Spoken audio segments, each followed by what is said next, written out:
പുറപ്പാട് പുസ്തകം 31 അധ്യായം. ശില്പികൾ.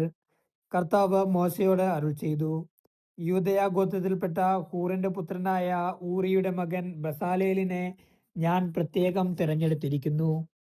ഞാൻ അവനിൽ ദൈവിക ചൈതന്യം നിറച്ചിരിക്കുന്നു. സാമർഥ്യവും ബുദ്ധിശക്തിയും വിജ്ഞാനവും എല്ലാത്തരം ശില്പവേലകളിലുമുള്ള വൈദഗ്ധ്യവും ഞാൻ അവന് നൽകിയിരിക്കുന്നു.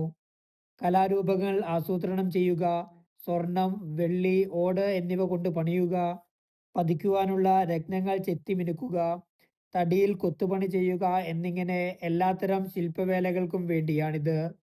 അവനെ സഹായിക്കുവാനായി ദാൻ ഗോത്രത്തിൽപ്പെട്ട അഹിസാമാക്കിന്റെ പുത്രൻ ഒഹോലിയാബിനെ ഞാൻ നിയോഗിച്ചിരിക്കുന്നു.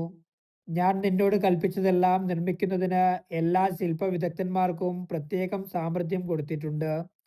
സമാഗമ കൂടാരം, സാക്ഷ്യപേടകം, അതിന്മേലുള്ള കൃപാസനം, കൂടാരത്തിന്റെ ഉപകരണങ്ങൾ, മേശയും അതിന്റെ ഉപകരണങ്ങളും, വിളക്കുകാലും അതിന്റെ ഉപകരണങ്ങളും, ധൂപപീഠം, ദഹനബലിപീഠം അതിന്റെ എല്ലാ ഉപകരണങ്ങളും, ക്ഷാളനപാത്രവും അതിന്റെ പീഠവും, ചിത്രത്തുന്നൽ അലങ്കൃതമായ വസ്ത്രങ്ങൾ, പുരോഹിതനായ അഹ്റോന്റെ വിശുദ്ധ വസ്ത്രങ്ങൾ, അവന്റെ പുത്രന്മാർ പുരോഹിത ശുശ്രൂഷ ചെയ്യുമ്പോൾ അണിയേണ്ട വസ്ത്രങ്ങൾ, അഭിഷേക തൈലം, വിശുദ്ധ സ്ഥലത്ത് ധൂപാർപ്പണത്തിന് ഉപയോഗിക്കുന്ന സുഗന്ധദ്രവ്യങ്ങൾ, ഇവയെല്ലാം ഞാൻ നിന്നോട് കൽപ്പിച്ച പ്രകാരം അവർ നിർമ്മിക്കണം. സാബത്ത് ആചരണം. കർത്താവ് മോശയോട് അരുൾ ചെയ്തു, ഇസ്രായേൽ ജനത്തോട് പറയുക, നിങ്ങൾ എൻ്റെ സാബത്ത് സൂക്ഷ്മമായി ആചരിക്കണം. എന്തെന്നാൽ കർത്താവായ ഞാനാണ് നിങ്ങളെ വിശുദ്ധീകരിക്കുന്നതെന്ന് നിങ്ങൾ അറിയാൻ വേണ്ടി ഇത് എനിക്കും നിങ്ങൾക്കും മധ്യേ തലമുറ തോറും അടയാളമായിരിക്കും.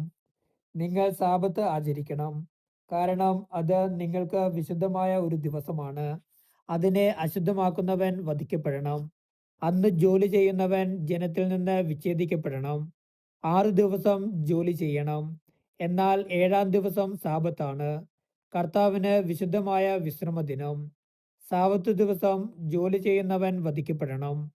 ഇസ്രായേൽ ജനം ശാശ്വതമായ ഒരു ഉടമ്പടിയായി തലമുറ തോറും സാബത്ത് ആചരിക്കണം. ഇത് എനിക്കും ഇസ്രായേൽ ജനത്തിനും മധ്യേ ശാശ്വതമായ ഒരടയാളമാണ്. കർത്താവ് 6 ദിവസം കൊണ്ട് ആകാശവും ഭൂമിയും സൃഷ്ടിക്കുകയും 7-ാം ദിവസം ജോലിയിൽ നിന്ന് വിരമിച്ച് വിശ്രമിക്കുകയും ചെയ്തതിന്റെ അടയാളം. ഉടമ്പടി പത്രിക നൽകുന്നു. സീനായി മലയിൽ വെച്ച് മോശയോട് സംസാരിച്ചതിനു ശേഷം ഉടമ്പടിയുടെ 2 പത്രികകൾ